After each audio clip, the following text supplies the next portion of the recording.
सर्वांना नमस्कार. आपल्या सगळ्यांचे मनापासून आभार मानतो की माझ्या विनंतीला मान देऊन आपण सर्वजण पत्रकार परिषदेसाठी उपस्थित राहिलात. आजची पत्रकार परिषद घेण्याचं एकमेव कारण की तुळजापूर मतदारसंघामध्ये गेली अनेक वर्ष झालं विकास हा फक्त नावालाच झाला आहे. विकासाच्या नावाने दिंडोरा जे पिटवणारे लोक आहेत ते कायम आलटून पलटून सत्तेवरती बसण्याचा प्रयत्न करत आहेत. मतदारसंघाची अवस्था इतकी बिकट आहे की मतदारसंघामध्ये अजूनही 50% गावामध्ये रस्ते नाहीत. लोकांची हाल आहेत. रस्ते नसल्यामुळं खड्ड्यामध्ये पडून कित्येक बळी गेले. तरी ना इथल्या राजकारण्यांना दया आली ना इथलं प्रशासन गांभीर्यानं घेते. तरी आम्ही विकासाची गंगा आणली. आम्ही मतदारसंघामध्ये इतके कोटी रुपये आणले. आम्ही असा विकास केला. भविष्यामध्ये इतके 1000 कोटीचं आम्ही नियोजन केले. असं जे मतदारांना भासवण्याचं आणि वेड्यात काढण्याचं काम प्रस्थापिताकडून होत आले किंवा आजही तो एक भास निर्माण केला जातोय हे खरं तर दुर्दैवी आहे इथल्या मतदारांचं, या मतदारसंघाचं. तुळजाभवानी हे संबंध महाराष्ट्राचं कुलदैवत आहे. या मतदारसंघाचा ज्या मानाने विकास होणं अपेक्षित होतं असा विकास झालेला नाही. तरीसुद्धा इथल्या मतदारांना वेड्यात काढून जे कायम सत्तेमध्ये राहण्याचा प्रयत्न करतायत त्यांचं आता कुठंतरी त्यांना बाजूला करणं हे आता मतदारांनी मनावर घेतलं पाहिजे. मतदारसंघामध्ये ज्या प्रमुख गोष्टी आवश्यक आहेत त्या इथं दिसत नाहीत म्हणण्यापेक्षा नाहीत. शिक्षणाची काय अवस्था आहे? जिल्हा परिषदच्या शाळा मोडकळीस आल्यात. ज्या शाळेत 2-5 वर्षापूर्वी 100 विद्यार्थी असायचे ती शाळा आता 20-25 विद्यार्थ्यावरती येऊन थांबली. ज्यांच्याकडं पैसे आहेत ते इंग्लिश मिडियमला घालतील. भविष्यामध्ये ज्या गोरगरिबांच्याकडं पैसे नाहीत त्यांची पोरं शिकायची कुठं हा निवडणुकीचा मुद्दा होत नाही. शेतकऱ्यांच्या शेतमालाला भाव मिळत नाही. आज शेतकरी हवालदिल झाला आहे की आम्ही सोयाबीन इतक्या काबाड कष्ट करून उत्पादित केलं, आता ते विकण्याची वेळ आली आहे आणि आमच्या पदरामध्ये काय पडते. तर इथं प्रस्थापित विद्यमान आमदारांच्याकडनं फक्त विमा आणि अनुदान याची जाहिरातबाजी केली जाते. मी आत्तापर्यंत पूर्ण संबंध मतदारसंघ फिरलो, गावागावातील प्रत्येक नागरिकांना शेतकऱ्यांशी संवाद साधला. मी त्यांना हा आवर्जून प्रश्न विचारतो की तुम्हाला विमा अनुदान पाहिजे का तुम्हाला तुमच्या शेतमालाला भाव पाहिजे? कुठल्याही शेतकऱ्यांना हे अपेक्षित नाही की विमा अनुदानावरती कोण भुकेल नाही. प्रत्येकांना आपल्या मालाला भाव मिळण्याची अपेक्षा आहे. पण शेतमालाला भाव देण्यासंदर्भात या ठिकाणी प्रस्थापित आमदार या ठिकाणी भाष्य करत नाहीत. हे दुर्भाग्य. तुमचं विमा अनुदान नको आहे आम्हाला, तर आमच्या मालाला भाव मिळावा या संदर्भात आमदार साहेबांनी कधी तोंड उघडले का? सभागृहात किंवा बाहेर तरी ते शेतकऱ्यांच्या मालाला चांगला भाव मिळावा म्हणून कधी बोललेत का? दुधाला भाव वाढावा म्हणून कधी बोललेत का? आमच्या पोराबाळांना चांगली शिक्षण व्यवस्था नाही, इथं आपल्या पोराबाळांना चांगलं शिक्षण मिळावं म्हणून आमदार साहेबांनी कधी तोंड उघडले का? आपल्या तुळजापूर तालुक्यातील मतदारसंघातील एखाद्या जिल्हा परिषदच्या शाळेत जाऊन मागच्या 5 वर्षात आमदार साहेब कधी बसलेत का? आणि गोरगरिबाची पोरं कशी शाळा शिकतात, त्यांचं भविष्य उज्ज्वल कसं होऊ शकतं या संदर्भात त्यांनी कधी विचार केलाय का? हा खरं तर प्रश्न आहे. निवडणूक ही मुद्द्यावरती होणं अपेक्षित असताना ही निवडणूक एक वेगळ्या प्रकारचं वारं निर्माण करून केली जाते. प्रामुख्यानं ही निवडणूक 2 पद्धतीने खेचण्याचा प्रयत्न केला जातोय दोन्ही पक्षाकडनं. हे प्रस्थापित लोक आलटून पलटून सत्तेमध्ये येण्याचा प्रयत्न करतात. यांच्या मुद्द्यामध्ये निवडणुकीमध्ये कुठेही सर्वसामान्य शेतकरी, शेतमजूर, बेरोजगार, तरुण, विद्यार्थी, शिक्षण, आरोग्य हे एकही विषय नाहीत. एकमेकांनी एकमेकावरती टीका टिप्पणी करायची. निवडणुकीमध्ये मुद्दे असायला पाहिजे. आमच्या पोराबाळांचं शिक्षण, आमची आरोग्य व्यवस्था. प्रत्येक शासकीय कार्यालयामध्ये जो भ्रष्टाचार होतो, विशेषतः पंचायत समितीमध्ये प्रत्येक कामामागे, प्रत्येक योजनामागे सर्वसामान्यांचा खिसा कापला जातो, त्यांची पिळवणूक होते, त्यांचं रक्त पिलं जातं. याच्यावरती का निवडणूक होऊ शकत नाही? हे निवडणुकीचे मुद्दे होऊ शकत नाही का? खऱ्या अर्थानं दुर्भाग्य आहे आमचं. मी फक्त उमेदवार म्हणूनच नाही तर या तालुक्यातील नागरिक म्हणून सुद्धा या गोष्टी बोलतोय. आम्हालाही वाटतं की शासकीय कार्यालयामध्ये गेलो तर त्या ठिकाणी आमचं स्वाभिमानामध्ये आमचं काम हवं. तिथं आमच्याकडून लाच घेतली नाही जावी, पण लाच दिल्याशिवाय एकाही सरकारी ऑफिसमध्ये काम होत नाही. याच्यावरती आमदार साहेबांनी मागच्या 5 वर्षात कधी काही विचार केलाय का? कधी भाष्य केलंय का? हे आमचं दुःख नाही. आमच्या मालाला भाव मिळत नाही हे दुःख नाही. सरकारी दवाखान्यात गेलो आम्हाला चांगले उपचार मिळत नाहीत हे आमचं दुःख नाही. आमच्या पोराबाळांना शिक्षण मिळत नाही हे आमचं दुःख नाही. या धाराशिव जिल्ह्यामध्ये वर्षानुवर्ष राज्य करणारे, गोरगरिबांना गुलाम करून ठेवणारे जे प्रस्थापित लोक आहे, यांनी या तुळजापूर तालुक्यामध्ये विशेषतः धाराशिव पूर्ण संबंध जिल्ह्यामध्ये 5,000 युवकांना त्यांच्या हाताला काम मिळावं असा एक तरी रोजगार निर्माण केलाय का? ज्या सहकारी संस्था होत्या त्या सुद्धा बंद पडल्या. खरं तर आपण पत्रकार बांधव म्हणून आपण सुद्धा त्यांना हा प्रश्न कधीतरी विचारला पाहिजे. ते जे प्रेस नोट लिहून देत असतील किंवा ते जे भाष्य करतात ते फक्त जनतेसमोर घेऊन जाण्याऐवजी पत्रकार बांधवांनो तुम्हाला सुद्धा माझी हात जोडून विनंती आहे, तुम्ही सुद्धा या तालुक्याचे या जिल्ह्याचे नागरिक आहात. इथला आपण सर्वजण इथले नागरिक समजून किंवा मतदार समजून तुम्ही सुद्धा कधीतरी विचार केला पाहिजे. त्यांना हा जाब विचारला पाहिजे की तुम्ही निवडणुका लढवता, निवडून येता, तुम्ही कधी सत्तेत आहात कधी नाही. दोन्ही उमेदवाराबद्दल भाष्य करतोय, दोन्ही पक्षाच्या बोलतोय मी, की तुम्ही सर्वसामान्याचा विचार कधी केला का? हा तुम्ही सुद्धा प्रश्न विचारला पाहिजे. काल गडकरी साहेब येऊन गेले. यांनी जर खऱ्या अर्थानं विकासच केलाय मागच्या 5 वर्षामध्ये, त्यांनी जर हजारो कोटी जर तुळजापूर तालुक्याला आणलेच आहेत तर त्यांना गडकरी साहेबांना इतक्या मोठ्या व्यक्तींना नळदुर्गला घेऊन येण्याची का गरज पडावी? का गरज पडावी? त्यांना लाडक्या बहिणीची गावोगावी फ्लेक्स लावून जाहिरात करण्याची का गरज पडावी? आणि त्याच्याही पलीकडे जाऊन ह्या निवडणुकीमध्ये खरं तर मला जात धर्मावरती बोलणं योग्य वाटत नाही, पण ह्या निवडणुकीमध्ये प्रामुख्याने दोन्हीही उमेदवारांनी जात घेऊन आलेत. या जातीचं समीकरण उघड जरी नसलं तर प्रत्यक्षातपणे त्याची अंमलबजावणी यांच्याकडून होते. यांच्याकडं प्रत्येक जातीतला एक बांधव यांच्यासोबत यांनी घेतलाय. बंजारा बांधव असेल, धनगर बांधव असेल, लिंगायत बांधव असेल, दलित बांधव असेल, मुस्लिम बांधव असेल, वंजारी बांधव असेल, सगळ्या जाती धर्मातले एक एक माणसं ह्यांनी फक्त जनतेला चेहरा दाखवण्यासाठी की बाबा आपल्या जातीतला माणूस यांच्यासोबत आहे, आपल्या जातीतला माणूस त्यांच्यासोबत आहे, त्यांनी त्याच्या गावात जावं, त्याच्या मतदारांना सांगावं की मी त्यांच्यासोबत आहे. भविष्यात आपल्या जातीतला माणूस उमेदवारासोबत आहे, आपल्या जातीतला माणूस आमदारासोबत आहे म्हणून जनतेने, भोळेबाबडे जनतेने आपल्या जातीतल्या माणसावरती विश्वास टाकावा. वेगवेगळ्या जाती धर्मातल्या माणसांना फक्त मतदान खेचण्यासाठी निवडणुकीच्या तोंडावरती पदं दिली जायची आणि आपल्याला जनतेला खुश करायचं की आमच्या जातीतल्या माणसाला पद दिले म्हणून भोळ्या बाबड्या जनतेकडनं मतदान करण्यासाठी हे जातीचं विष सुद्धा कालवलं जातंय. हे जरी बाहेर दिसत नसलं तर याचं वास्तव आहे, हे गावोगावी मी पाहतोय. निवडणुका कशावरती व्हायला पाहिजे? रोजगारांची काय विषय? सहकारी संस्था बंद पडल्या, भविष्यामध्ये MIDCचे कौडगाव MIDC बद्दल मी भाष्य करण्याची गरज नाही. तिथं किती तरुणांना रोजगार मिळाले याचा उल्लेख होतो. आता तामलवाडीला MIDC येणार आहे. एक निविदा निघाली, अधिसूचना निघाली, एका नोटिफिकेशनमध्ये उद्योग आला का? भूसंपादनाची प्रक्रिया आहे. 2 दिवसापूर्वी जिल्हाधिकाऱ्याकडे तिथल्या स्थानिक शेतकऱ्यांनी तक्रारी केल्या, आम्हाला विचारात घेतलं नाही. काही अल्पभूधारक आहेत, उद्या त्या शेतकऱ्यांच्या 1-2 एकर जमिनी MIDC मध्ये गेल्या, त्यांच्या पोराबाळांनी भीक मागायची का? तुम्ही येणार, तुमचाच कायदा, तुमचाच हक्क इथं दाबत राहणार, तुम्ही गोरगरिबांना तुम्ही प्रेशर देत राहणार. त्यांच्या पोराबाळांनी उद्या कुठं भीक मागत फिरायचं का? आमच्या पोराबाळांनी तुम्ही MIDC उभी कराल आणि आमच्या पोराबाळांनी तिथं काय वॉचमन म्हणून काम करायचं का? MIDCला माझा विरोध नाही, उद्योग आला पाहिजे, तरुणांना काम मिळालं पाहिजे, पण ते उद्योग उभा करण्यासाठी, MIDC उभा करण्यासाठी त्या ठिकाणचं वातावरण पोषक आहे का? तिथं वीज आहे का? तिथं पाणी आहे का? तिथली भौगोलिक अवस्था कशी आहे ह्याचा अभ्यास केला गेला का? ह्या गोष्टी का समोर येत नाहीत? 130 का 150 उद्योजक आपल्या या तामलवाडीच्या MIDC मध्ये गुंतवणूक करण्यासाठी तयार असल्याचं सांगितलं जातं. त्यांच्यासमोर बैठका घेतल्याचं आपल्याला सांगितलं जातं.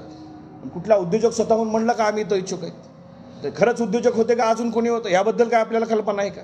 ज्या गोष्टी भासवल्या जातात, आपल्याला दाखवल्या जातात, याच्यामध्ये भोळी बाबडी जनता गुरफडून काढण्याचं इथं काम केलं जातं. खऱ्या अर्थानं ही निवडणूक विकासाच्या मुद्द्यावरती होत नाही, ही निवडणूक तुमच्या आमच्या प्रश्नावरती होत नाही, तर ही निवडणूक यांना सत्तेत जायचंय म्हणून होती. या गोष्टी कुठंतरी उजेडात याव्या यासाठी ही पत्रकार परिषद आहे.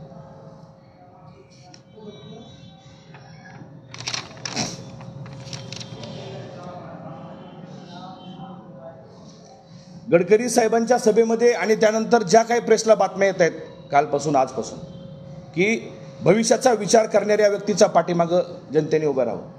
खऱ्या अर्थानं आमदार महोदय सर्वसामान्याच्या भविष्याचा विचार करतात असं आपल्याला वाटतं? आमदार महोदयांनी कधी सर्वसामान्याचा विचार केलाय? त्यांच्या कुटुंबामध्ये किती वर्षापासून सत्ता आहे? गेली 30-40 वर्षापासून त्यांच्या कुटुंबामध्ये सत्ता आहे. किती उद्योग आहेत आपल्याकडं? आपल्या धाराशिव जिल्ह्याचा, तुळजापूर तालुक्याचा काय विचार केला आतापर्यंत त्यांनी? काय ठेवलं त्यांनी जिल्ह्यामध्ये? दूध संघ बंद पडले, सहकारी इतर संस्था बंद आहेत, ज्यांनी चालू उद्योग बंद पाडले ते आपल्या भविष्याचा विचार करणार आहेत का? त्यांच्याकडनं मतदारसंघाला किंवा आपल्या जिल्ह्याला काय अपेक्षा असणार आहे? आणि ज्या पद्धतीनं जनतेला भासवण्याचा प्रयत्न केला जातोय, बसवसृष्टी असो, नाईक साहेबांचं स्मारक असो, खरं तर स्वागत आहे त्या गोष्टीचं. आपल्याकडं असं घडत असेल, नाईक साहेबांचं स्मारक येत असेल, बसवसृष्टी होत असेल नजूरला, किल्ला एक पर्यटन स्थळ म्हणून जर उदयास येत असेल तर या गोष्टीचा निश्चित आनंद आहे, त्याचं स्वागत व्हायला पाहिजे. पण हे खरंच प्रत्यक्षात होणार आहे का? का फक्त हे निवडणुकीच्या तोंडावरती जनतेला वेड्यात काढायचं काम चाललं? मी जेव्हा जेव्हा सोशल मीडियावरती त्यांचं हे भविष्यात होणारं काम पाहतो तेव्हा मला सुद्धा भास होतो की मी तुळजापूर तालुक्यात फिरतोय का दुबईमध्ये फिरतोय. मोबाईल सोशल मीडियावरती ह्या गोष्टी पाहिल्यानंतर मला असं वाटायला लागलं की मी तुळजापूरला आहे का दुबईमध्ये. असं वाटतं नळदुर्गचा काय कायापालट होणार आहे, तुळजापूर शहराचा कसा कायापालट होणार आहे. हा कायापालट फक्त डिजिटलला दाखवला जातो. प्रत्यक्षात ह्या गोष्टी होतील का नाही हा प्रश्न आहे. मागील 10 वर्षामध्ये मोदी साहेबांनी जितके नारळ आपल्या देशभरात फोडले नसतील उद्घाटनाचे, त्याच्यापेक्षा अधिक नारळ आपल्या आमदार साहेबांनी मागच्या 2 महिन्यामध्ये तालुक्यात फोडलेत. खरं तर हा प्रश्न आहे की त्यांनी फोडलेल्या नारळाची कामं पुढच्या 50 वर्षात तरी होतील का? ही भयान इथली अवस्था आहे. दोन्ही उमेदवार पाहता जनतेमधून सुद्धा हा सूर आहे की दोघं मॅनेज तर नाहीत ना, हे मॅनेज करून तरी उमेदवारी दिलेली नाही ना. हे वास्तव आहे. मी बोलत नाही, जनता बोलते. कित्येक मतदारांचे लोकांचे मला फोन येतात, ते सांगतात की दादा तुम्ही पळत राहा, तुम्ही कष्ट करत राहा, तुम्हाला निश्चित येणार आहे. यश अपयश हा माझा विषय नाही. खऱ्या अर्थानं ही निवडणूक मला यश मिळावं, आमदार व्हावं आणि आमदार म्हणून मिरवावं किंवा करोडो रुपये कमावं हे माझं स्वप्न कालही नव्हतं, आजही नाही, भविष्यात सुद्धा नसणार आहे. खऱ्या अर्थानं इथल्या सर्वसामान्यांना न्याय मिळाला पाहिजे, त्यांच्या अडचणी मिटल्या पाहिजे, आपल्या पोराबाळांना चांगलं शिक्षण मिळालं पाहिजे, आपली आरोग्य व्यवस्था चांगली पाहिजे, याच्यासाठी मी ही निवडणूक लढवते. कित्येक योजना इतक्या शेतकऱ्यांना मातीत घालणाऱ्या आहेत, त्या योजनेवरती भाष्य केलं जात नाही. आमचा भोळा बाबडा शेतकरी कायमस्वरूपी काबाड कष्ट करतो, त्याच्या हातामध्ये काही सुद्धा उरत नाही, त्याच्यावरती भाष्य केलं जात नाही. एक उदाहरण म्हणून तुम्हाला मी योजना सांगतो. मागल त्याला विहीर अशी एक योजना आहे, तुम्ही सुद्धा सगळे ऐकून असाल. तुम्ही सगळे सर्वसामान्याचेच शेतकऱ्यांचेच, तुम्ही शेतीशी संबंधित शेतकरी तुम्ही असाल. मागल त्याला विहीर अशी एक योजना आहे. योजनेचं उद्दिष्ट काय असावं? शेतकऱ्यांचं भलं करणं हेच उद्दिष्ट असावं ना. शेतकऱ्यांना विहीर दिली म्हणजे प्रत्येक योजनेमागं एक खुट्टी मारून ठेवली, त्याला एक आकडा लावून ठेवलाय. विहीर तर करा, पण ती रोजगार हमी योजनेतून करा. सोयाबीन काढायला माणूस मिळत नाही, विहीर पाडायला माणूस आता मिळू शकतो, शक्य आहे. विहीर पाडायला जिथं पाषाण आहे, खडक आहे, अशा ठिकाणी विहीर पाडायला मजूर मिळू शकतो का? कधीच शक्य नाही. मग काय होतं? शेतकरी मग मशीननी विहीर करायला जातो. मशीननी विहीर करणं म्हणजे ते नियमात बसत नाही. मग काय होतं? मग भ्रष्टाचाराला इथून सुरुवात होते. मस्टर तयार करण्यापासून, विहीर मंजुरीपासून, मग त्या गावातील 5-10 लोकांचे पासबुक मस्टरला दाखवायचे, त्यांच्या खात्यावरती ते पैसे येणार. 10 लोकांच्या खात्यावरती पैसे आले, त्यातले 1-2 लोक पैसे देत नाहीत शेतकऱ्याला. मशीनला पैसे इकडून तिकडून गोळा करून शेतकरी भरतो. मशीनचे पैसे ज्याच्याकडनं घेतले ते परत देण्यासाठी सुद्धा त्या शेतकऱ्याची वाईट अवस्था आहे. कुठून द्यायचे पैसे त्यांनी? जर तुम्हाला शेतकऱ्यांचं भलं करायचं आहे तर तुम्ही थेट विहीर द्या. बाबा रे, 20 फूट तू खांद, एवढे पैसे घेऊन जा. 40 फूट खांद, पुढचे घेऊन जा. 60 फूट झाली का पूर्ण पैसे घेऊन जा, विषय मिटला. ही जी रोजगार हमी योजनेतून जी ही विहीर करायची, त्याच्या मागं उद्या शेतकऱ्याची या प्रशासनानं अडवणूक करायची आणि सांगायचं की ही मजुरांनी विहीर केली पाहिजे. तुम्ही मशीननी घेताय.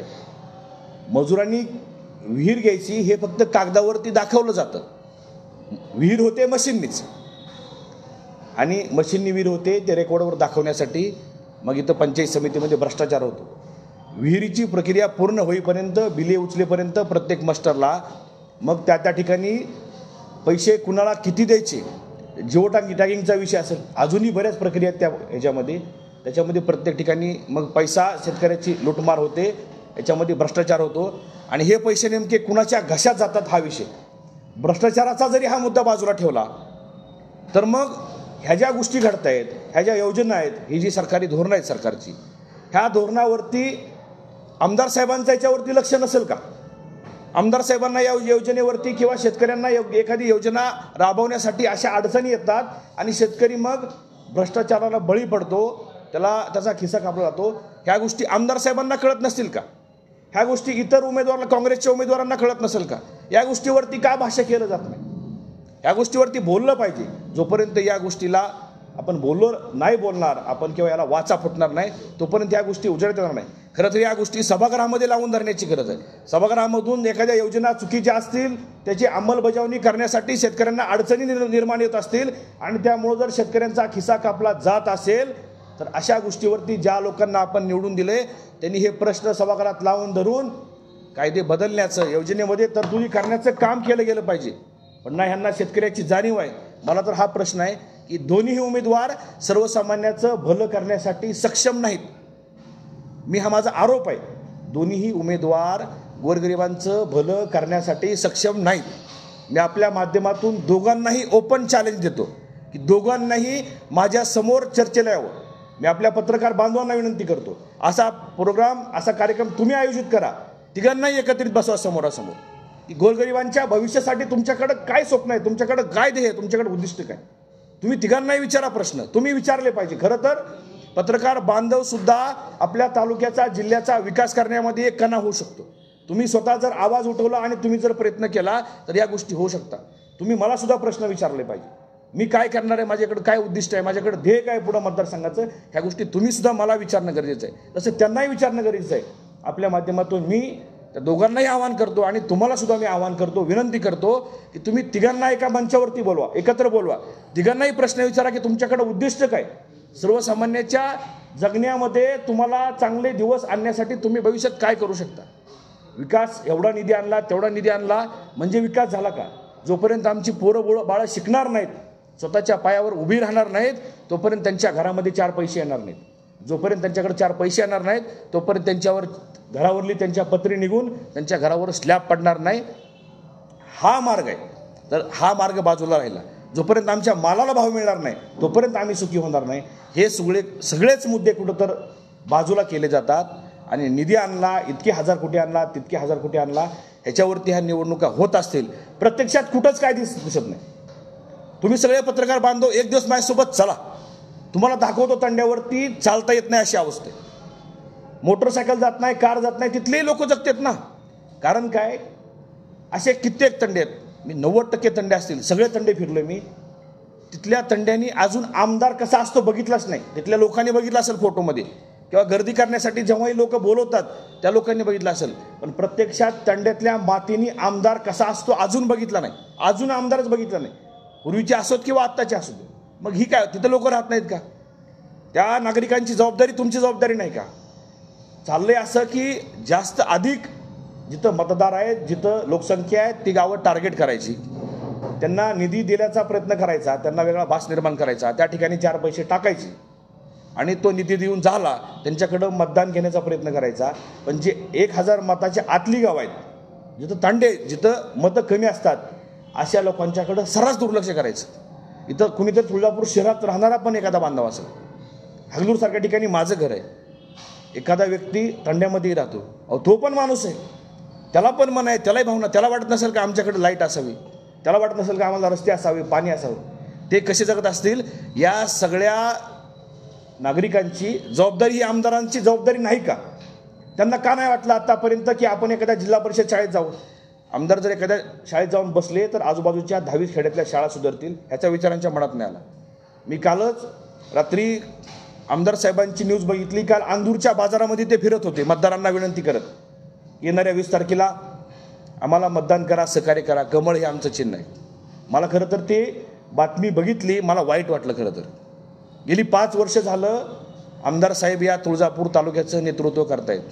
त्या अंदूरमध्ये भाजीपाला विकणाऱ्या आसपासच्या कित्येक खेड्यामधून महिला येतात, खरेदी करण्यासाठी सुद्धा महिला येतात. त्या अंदूरमध्ये महिलांना जाण्यासाठी शौचालय नाही. आपल्या सगळ्यांना माहिती आहे, 1-1.5 महिन्यापूर्वी त्या बसस्टँडमध्ये मी निषेध व्यक्त केला होता. मी निषेध व्यक्त केला म्हणून मी माझी पाठ थुपटून घेण्याची माझी इच्छा नाही.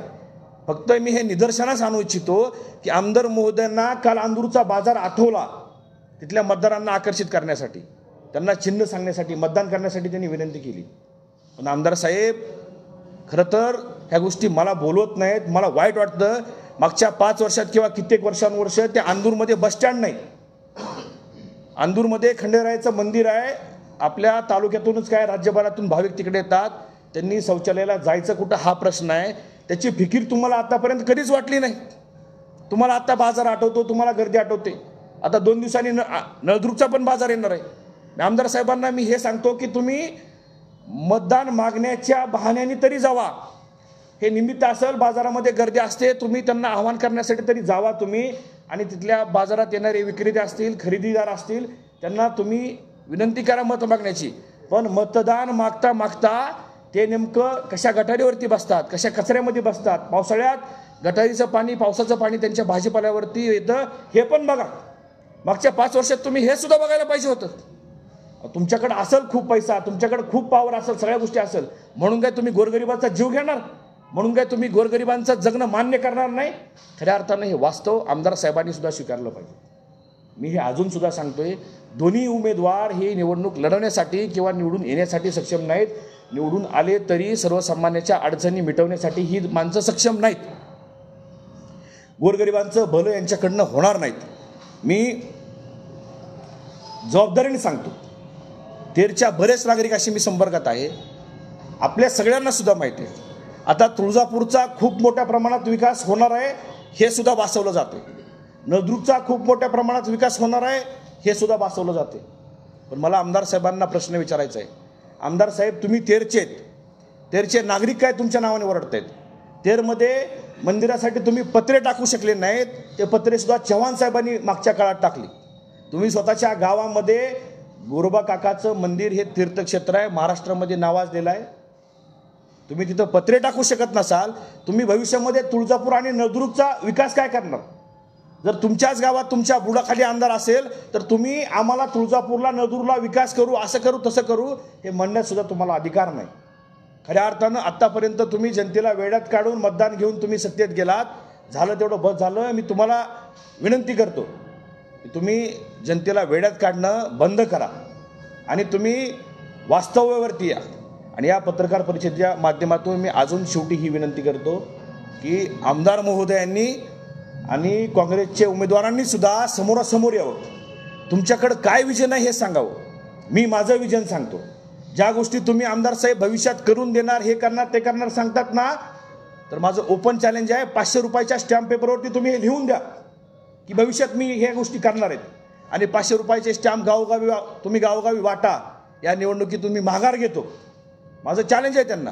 ज्या गोष्टी ह्या सगळ्या करण्याचा ते दावा करतायत मागच्या 2 महिन्यापासून, तर त्यांनी हे 500 रुपयाच्या स्टॅम्प पेपरवरती लिहून द्यावं आणि ते स्टॅम्प गावोगावी वाटावे. त्यांनी जर ही कृती केली, त्या क्षणापासून मी निवडणुकीतून माघार घेतो आणि आमदार साहेबांना जनतेने निवडून द्यावं असं मी स्वतः आवाहन करतो. हे सुद्धा मला त्यांना माझं हे ओपन चॅलेंज आहे. याच्याही पलीकडे जाऊन तुम्हाला मला सांगायचं आहे की हे लोक सक्षम नाहीत, हे कधीच कोणाचं भलं करू शकणार नाहीत. या पत्रकार परिषदेच्या माध्यमातून जनतेने सावध व्हावं. तुम्ही पत्रकार बांधवांनी सुद्धा सर्वांनाच प्रश्न उपस्थित करावे.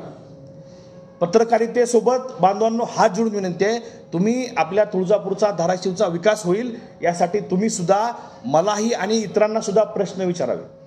जोपर्यंत आपण प्रश्न विचारणार नाहीत तोपर्यंत ते जे सांगत राहते ते जर आपण मांडत गेलो तर ते सांगतात, आपण मांडत राहतो, त्याप्रमाणे जनता ऐकते. जनता ही भोळी बाबडी आहे. एखाद्या दगडाला जर शेंदूर फासला तर त्या दगडाला देव म्हणून नमस्कार करणारी, त्याचं दर्शन घेणारी जनता आहे. आपल्या सगळ्यांची जबाबदारी बांधवांनो. मी जर काही चुकीचं माझं वक्तव्य होत असेल की मला चुकीचं वाटत असेल तर तुम्ही सुद्धा मला जरूर जाब विचारा. पण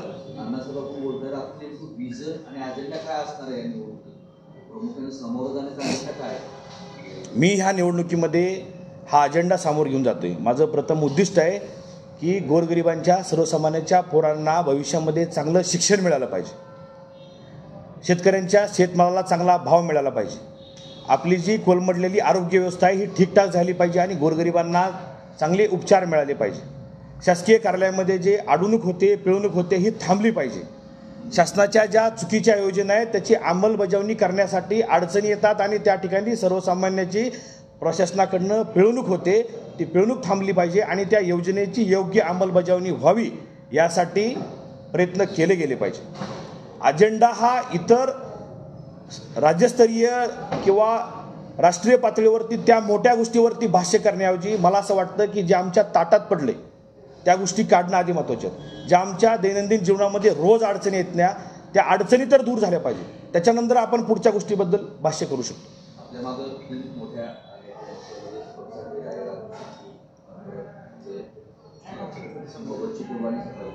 काय नेमकी तुम्हाला त्यांच्याकडून कुठल्या मुद्द्यावरती ही निवडणूक झाली पाहिजे आणि तुळजापुरात काय आवश्यक आहे, काय त्यांनी त्याच्यामार्फत सांगितलं? मी तिघांच्या पण सभा मिळाव्या असा मी प्रयत्न करत होतो, पण वेळेअभावी ते तिघं येऊ शकले नाही. पण त्यांचा निरोप लवकरच आज संध्याकाळपर्यंत तुळजापूरमधील जनतेला निश्चित येईल आणि तुळजापूरचा सर्वांगीण विकास व्हावा आणि तो आमच्या माध्यमातून व्हावा हाच त्यांचा संदेश आणि तेच त्यांचं म्हणणं आहे तिघांचं पण. आपण मागील जे 3 महिन्यामध्ये आंदोलन केले ती तुळजापूर जागी तेच आंदोलन आपण 5 वर्षांमधून केलेत का?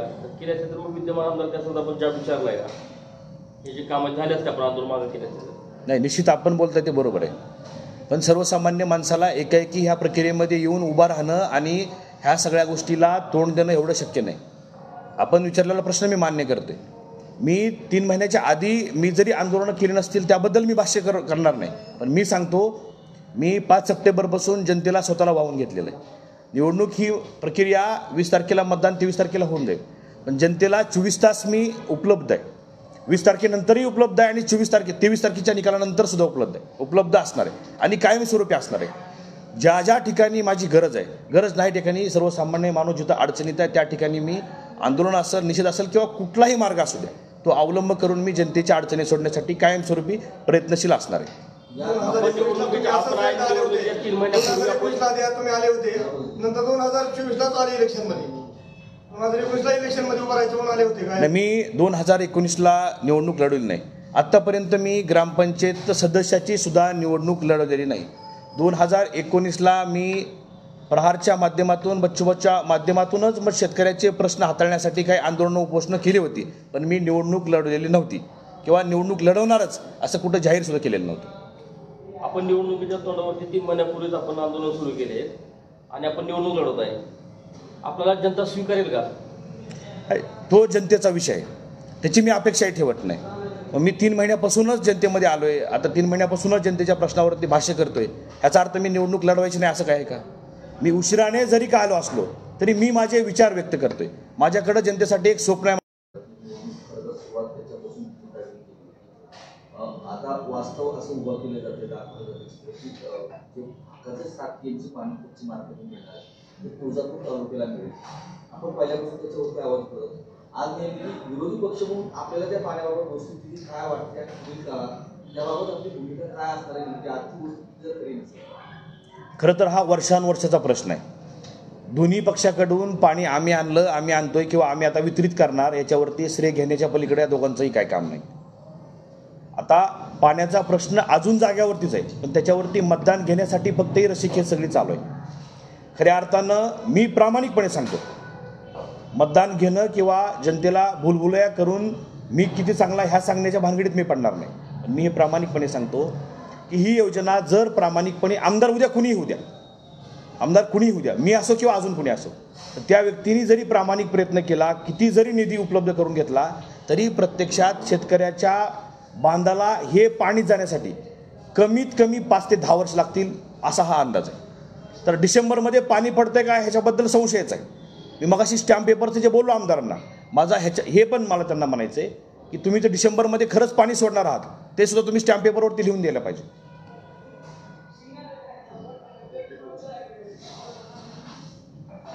धन्यवाद.